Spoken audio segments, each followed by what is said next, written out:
Avant de commencer cette vidéo, récupère ton cadeau gratuit des 15 cours de feu débutants. Tout le niveau débutant total A0 à 1 est disponible dans le premier lien de description pour économiser 57 heures de préparation. Pourquoi enseigner le FLE avec des jeux est extrêmement important. Salut, c'est Jérémy, j'espère que tu vas bien. Bienvenue dans cette nouvelle vidéo. On est toujours dans le même parc à Huaryn. Je t'ai fait un podcast juste avant sur la grammaire. Je t'invite à aller l'écouter. Je pense que c'est un podcast qui va peut-être te motiver à mieux enseigner la grammaire, à plus aimer ça en tout cas en tant que prof de FLE. Il y a beaucoup de gens qui détestent ça. Moi, je fais partie des gens qui adorent ça. Donc j'espère à travers cette vidéo que tu gagneras davantage de motivation. N'hésite pas, je te l'ai mise en haut à droite de l'écran. Mais aujourd'hui, je vais te parler de l'enseignement avec des jeux. Pourquoi c'est ultra important d'essayer de rendre ton cours fun, d'utiliser des jeux vraiment pour captiver tes apprenants. On va vraiment plus loin que le fait de rendre le cours fun. Tu verras que c'est quelque chose d'extrêmement vital.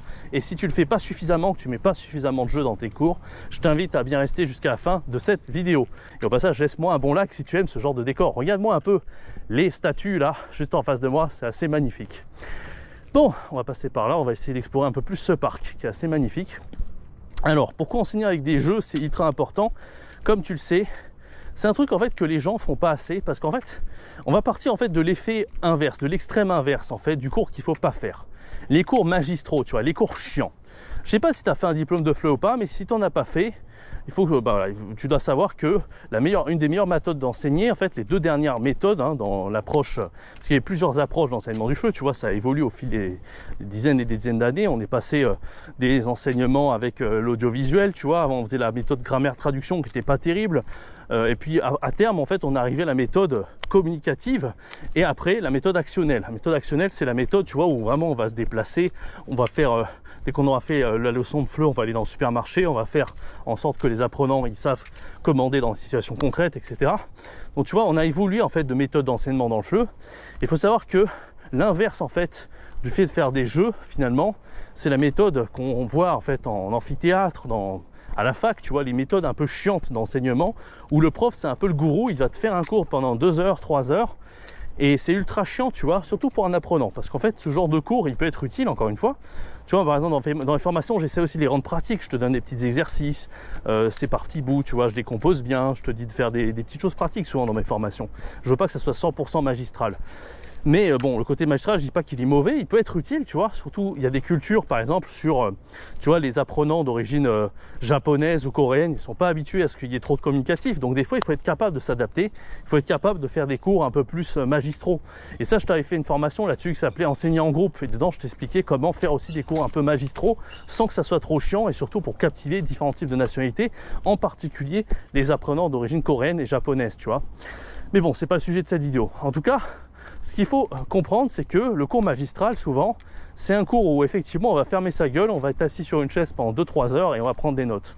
C'est pas le cours où on va intégrer le plus de trucs et c'est pas l'objectif de tes apprenants. Parce que les apprenants, quand ils font un cours de FLE avec toi, que ce soit en France ou ailleurs, ils ont besoin en fait d'assimiler un maximum de savoir, soit des compétences, hein. Par exemple, si tu enseignes l'alphabet, c'est vraiment important qu'ils savent le maîtriser. C'est pas simplement ils vont entendre ABC juste et prendre des notes. Non, sur le moment, ils doivent commencer à acquérir en fait la compétence que tu leur enseignes. Et ça va être pareil sur les nombres, ça va être pareil sur le subjonctif, peu importe ce que tu enseignes en fait. Donc c'est pour ça que faire simplement du magistral ou expliquer des choses, évidemment, ça suffit pas. Et même de se donner des exercices structuraux et compagnie, ça suffit pas. En fait, les jeux, ça va être vraiment le but du jeu, ça va être de casser ça, ça va être de donner la phase pratique fun. Parce que la phase pratique fun, tu peux la donner en PO, tu peux la donner par pas mal de moyens, tu vois. La production orale, ça en fait partie. Comme je t'ai dit, les exercices structuraux, ça peut en faire partie. Mais les jeux, il n'y a rien de plus fun en réalité. C'est quelque chose que les apprenants, ça leur permet de décompresser, tu sais, dans un cours. Ils vont être là en mode, ok, on vient d'apprendre l'alphabet, maintenant, qu'est-ce qu'on fait ?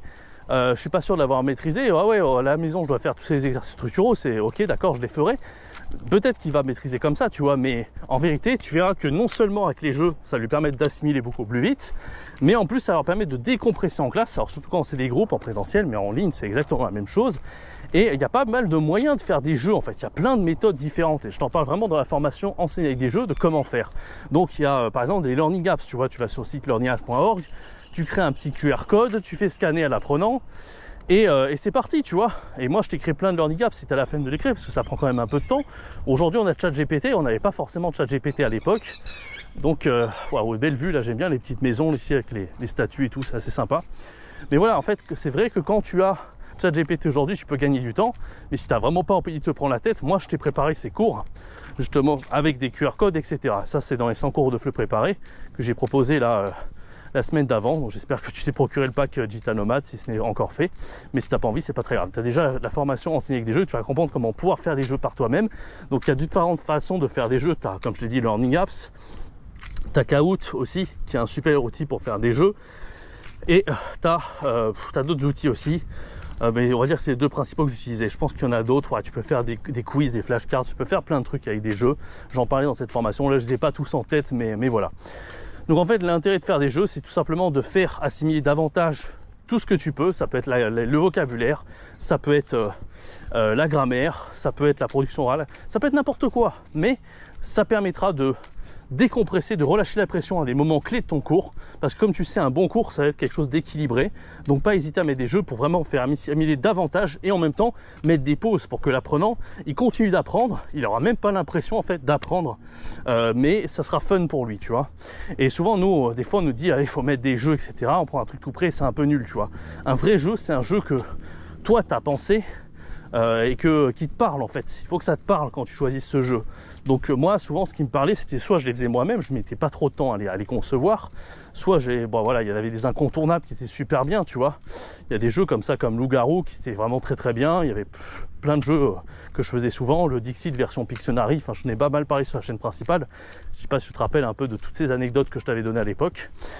Donc voilà, à peu près pour l'intérêt avec des jeux. Je pense que tu as compris un petit peu pourquoi c'est si important en classe de FLE. Je t'invite à en utiliser un maximum. Après, c'est vrai que moi, j'ai tendance à faire pas mal de jeux. C'est un peu ma personnalité. C'est pas la personnalité de tout le monde. Il y a des profs qui sont un peu plus sérieux, qui préfèrent parler davantage de ce culturel. Mais comme je te l'ai dit, un bon cours, ça va être un peu un cours qui contient tous les niveaux de compétences, qui est assez équilibré en fait, un peu partout, qu'on travaille un petit peu de tout. D'où le fait d'être polyvalent en classe de FLE, il faut faire un petit peu de tout. Et les jeux, ça en fait partie.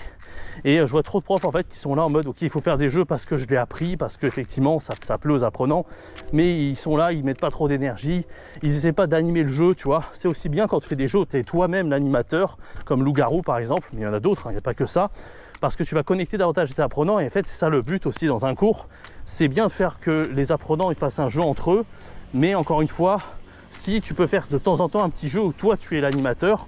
Hop hop hop, tu voulais partir comme ça? Bah non, récupère ton cadeau gratuit des 15 cours de FLE débutants A0 à 1 pour économiser 57 heures de préparation. C'est fait? Ok, là tu peux partir.